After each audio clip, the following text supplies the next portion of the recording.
A heartful welcome to Mission Arya Words and a warm welcome to everyone here. My name is Preksha Arya. And my name is Akshima Arya. It's lovely to meet you all.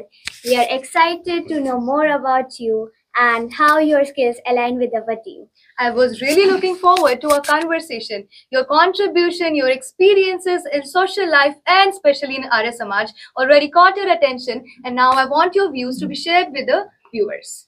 So our first question is to Dr. Bisram Ramvilas ji. The question is, what is the brief history of Arya Samaj in South Africa? The Indians settled in South Africa as indentured laborers a long time ago. And then we had the first pracharak that came there was Bhai Parmanand in the year 1905. So from then he and followed by Swami Shankaranand, they set up various centers, and all these centers came together in 1925.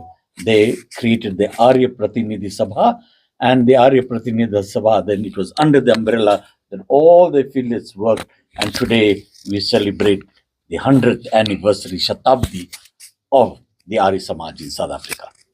And my next question is to the president of Arya Samaj in South Africa, to Pandit Sadhguruji. So my question is, what are the future projects of Arya Samaj in South Africa? My namaste to two young ladies. Thank you for having us, first of all, and it's a pleasure to be here. As Dr. G mentioned, that we are 100 years in existence in South Africa. And over the period of this 100 years, many projects were embarked on, and they have been very successful. Our focus has always been on welfare, education, and at the same time, the performance and training of priests and the sanskar system, upliftment of society, as I mentioned, with social and welfare. Our current projects, we have the Arya Pratinidhi Sabha has a few subcommittees, and one of the subcommittees is known as the HEAL Foundation. And the HEAL Foundation works with doing seva and service projects in the community, and that involves feeding, education, providing of school books, and supporting of families that are very poor and cannot sustain themselves in the way of food parcels and sustenance. Our other project that falls under the social umbrella is we have Drishya, which is the creation of boreholes, and this is in areas which we call the dry area, where there's no water, and water, as you know, is life. And at this very moment, we have one of our contributors to Drishya, Mr. Vinod Ramklas, who has been so generous to sink a borehole in a dry area called Verulam, and they've just hit water. So that water is now going to service that area. At a social level, again, welfare, we have the Narayan Jivan Vedic Center, which is in the heart of an informal settlement, which has about 35 informal dwellers. So living at the Narayan Jivan Vedic Center is Swami Maitri, who you have met this morning. She lives there. She works with the informal settlement, and she provides them with a lot of sustenance in the way of food projects, and also she is there giving them comfort in the different social needs. Two very important arms of or wings of the Arya Pratinidhi Sabha at the moment is what we call the Vedic Purohit Mandal. The Vedic Purohit Mandal is the foot soldiers of the Arya Pratinidhi Sabha.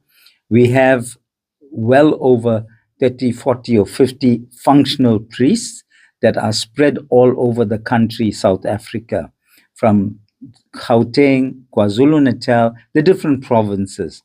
And they are providing a spiritual need, and they are satisfying the spiritual need of our people on the ground.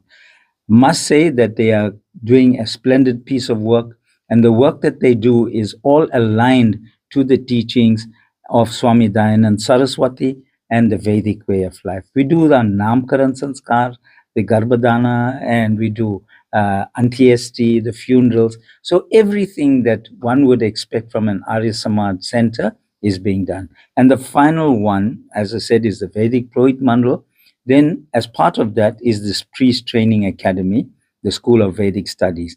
But the final one is the Ved Niketan. The Ved Niketan was started many, many years ago by Pandit Nardev Vedalankar. And the Ved Niketan has a series of courses, but in an English medium. Because we are in South Africa, English is our predominant subject and language. So this satisfies the needs of a lot of our younger people.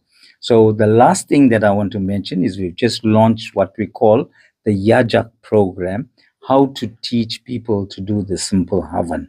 And we have had an exceptional support. We've had 85 people that have enrolled this year, and we find that that is, for us, a very successful project. We also have, the last one again, is we have a website, and I would like you two young ladies take an interest in South Africa, log on to our website, and you can see all the work and activities that we are doing. Thank you. Either it's English or Hindi, it's still a proudful moment for us that in South Africa we also have contribution of Arya Samaj. Do you think that there are some challenges that we are currently facing there, like while contributing to the society or while just being interacted with other peoples? South Africa is now a democracy. Hmm. Post 94, we have had we had elections, and we have now a democracy where everybody is treated as equal, and that's what goes with the democracy. But one of our biggest challenge is that we find that with this democracy that we have a lot of unemployment also, and the focus is on building up the larger majority community, which is the so-called Black community in South Africa. So we as a minority, to a certain extent, we're finding it a bit of a challenge, where our younger generations, people like yourselves, who have a career path that you would like to follow, jobs are available, but it can be difficult because of the government policy. The other challenge that I must admit is that we are not a first generation, second generation Hindu community. We are fourth and fifth generation. And over a period of time, our language has eroded. And it is the older generation that keeps the language alive. And so we are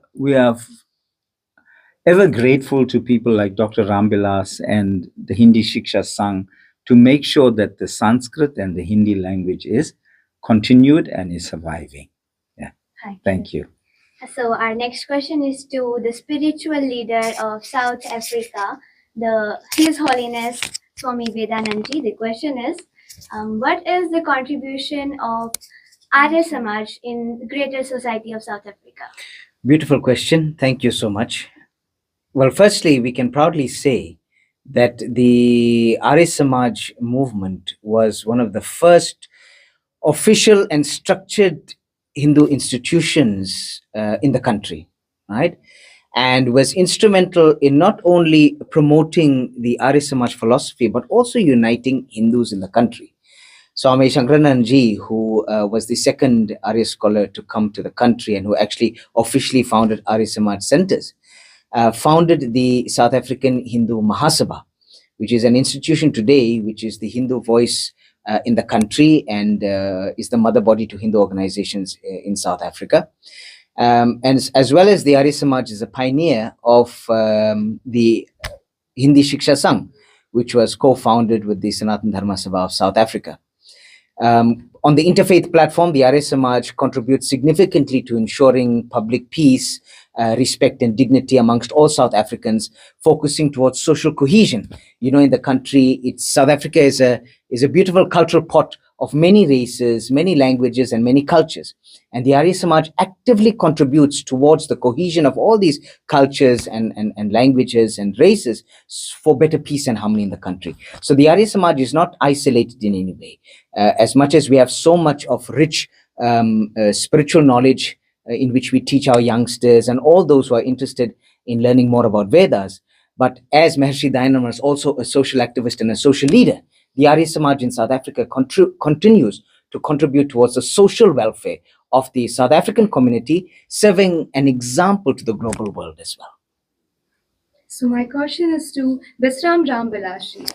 This ashram was established by Swami Agniveshi in the memory of Swami Indraveshi. So I want to know that how you came in contact with him and how was your interaction with him.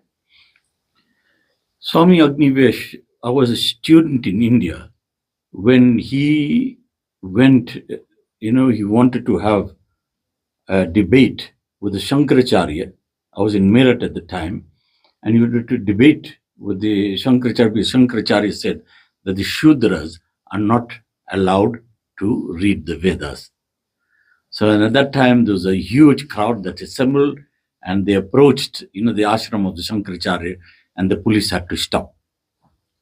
And he was actually arrested, arrested in the sense that he was taken away to avoid this confrontation, and it could have ended up, in the people, resulting in some kind of violence and aggression. So that I went along as well. Although the debate did not take place, I went there, and subsequently I used to go to Swami Agnivesh's office in 7 Jantar Mantar Road. That's where, Jagveer Singh was the name by which Swami Aryavesh was known. So I met them then. So my relations go back a long way. I was there, met them there, and subsequently we invited Swami Agnivesh to South Africa, and also Swami Aryavesh, Swami Aditya Vesh. They've come to South Africa, and we've shared very close relations with them. And we are happy today that that relationship has grown, and together we are able to contribute in many spheres to the growth of the Arya Samaj. Thank you so much for taking out the time from your busy schedule and visiting India. We really enjoyed conversation with you, and we value each of your thoughts, each of It's your really appreciated, and thank you so much, everyone, for being with us. Thank you very much to everyone. Namaste. Thank you. Namaste. Namaste. Thank you for having us. Thank you.